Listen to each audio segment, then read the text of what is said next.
বন্ধুরা, আপনি কি ট্রাভেলিং করতে ভালোবাসেন? পাহাড়ের বিশালতাকে খুব কাছ থেকে দেখতে চান? অ্যাডভেঞ্চার যদি আপনার পছন্দের বিষয়বস্তু হয়ে থাকে, তাহলে আজকের সম্পূর্ণ ভিডিওটি শুধু আপনার জন্য। চলুন আমার সাথে। আজ আমি আপনাদেরকে দুর্গম পাহাড়ে পথ পার দিয়ে একটি নির্জন এবং বিস্তীর্ণ পাহাড়ি চূড়ায় নিয়ে যাব। এই পাহাড়ের বিশালতা দেখে আপনাদের মনও পরিপূর্ণতায় ভরে উঠবে এবং আপনারা এখানে কিছুক্ষণের জন্য আপনারা হারিয়ে যাবেন কোনো এক অজানা গন্তব্যে।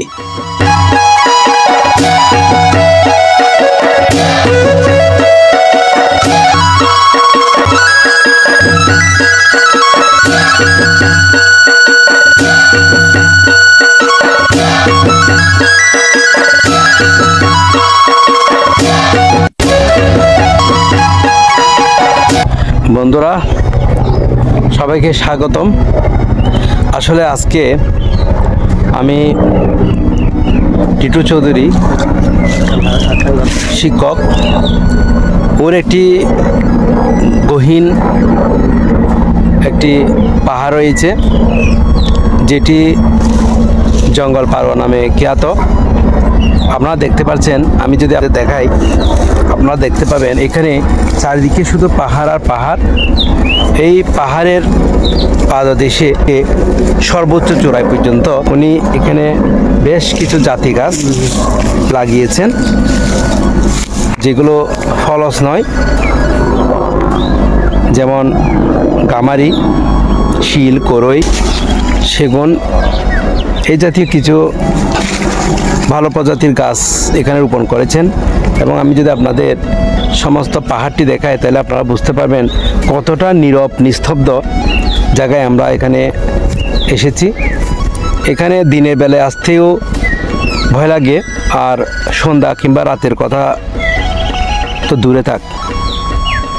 তা আসলে এই ট্রাভেলিংটা সত্যিই রোমাঞ্চকর। গহীন অরণ্য, জনমানব নেই, বাড়িঘর নেই, শুধু পাহাড় আর পাহাড় এবং চারিদিকে কিছু বৃক্ষলতা, সবুজ গাছপালায় আচ্ছাদিত এই সমস্ত পাহাড়ি অঞ্চলটি।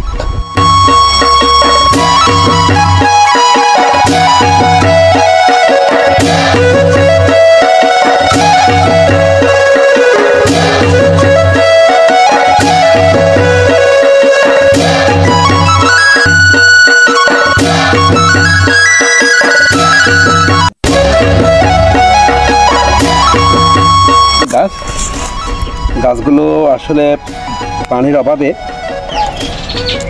এদের অবস্থা খুব একটা ভালো নেই। আমরা দেখতে পাই কতটা ঢালু জায়গায় আমি নামছি। অনেকটা জঙ্গল এবং এখানে কতগুলো কাটা গাছ আছে, যেটাকে আমরা লজ্জাবতী গাছ বলি। এগুলো কিন্তু প্রচণ্ড কাঁটাযুক্ত গাছ। এখানে পাহাড়ি ফুল দেখেন, কত সুন্দর সাদা পাহাড়ি ফুল। এবং আমাদের পার হতে হচ্ছে কেমন করে দেখেন, আমাদের পার হতে হচ্ছে অনেক কষ্ট করে আমাদের পার হতে হচ্ছে, যেহেতু এখানে অনেক গাছপালা দ্বারা আচ্ছাদিত।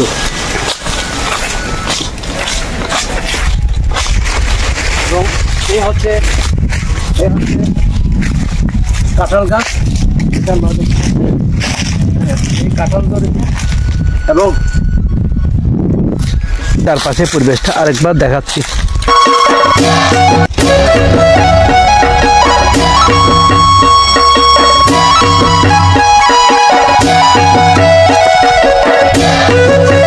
ছোটবেলায় এই ফুলগুলো খুব দেখতাম। দেখেন, যেহেতু পাহাড়ি অঞ্চলে এসেছি, এই ফুলগুলো আবারও চোখে পড়লো, খুব ভালো লাগলো আমার, সেই জন্য আপনাদের কাছ থেকে দেখাচ্ছি। দেখেন, এই পাহাড়ি ফুলগুলো কিন্তু খুব একটা চোখে পড়ে না। পাহাড় ছাড়াও বিভিন্ন জায়গায় চোখে পড়তো বা দেখতাম, ইদানিং এগুলো প্রায় বিলুপ্তির পথে। এখানে খুব সুন্দরভাবে এগুলো ফুটে রয়েছে।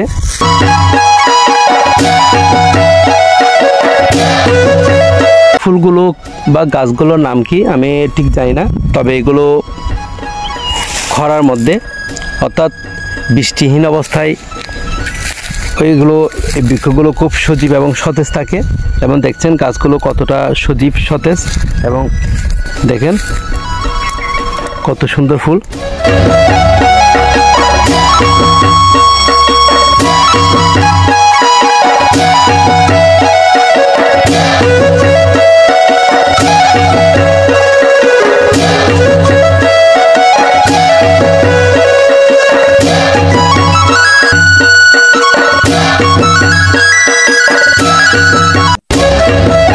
দেখেন দূরে একটি তাল গাছ দেখা যাচ্ছে। তাল গাছ হেঁটে দাঁড়িয়ে সব গাছ ছাড়িয়ে উঁকি মারে আকাশে, এইটাই আজকে মনে পড়ে যাচ্ছে।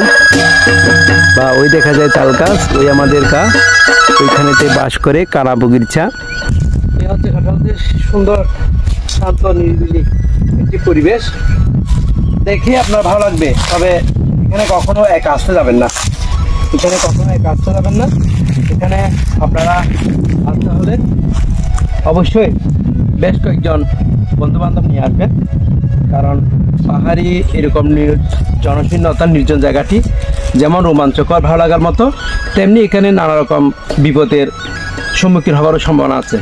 কারণ এখানে হয়তো এমন কোনো দুর্বৃত্ত থাকতে পারে যারা এখানে কেউ নীরবে কাউকে যদি পেয়ে যায়, একা পেয়ে যায়, তাহলে তাদের উপর অ্যাটাক করতে চিন্তায় হতে পারে।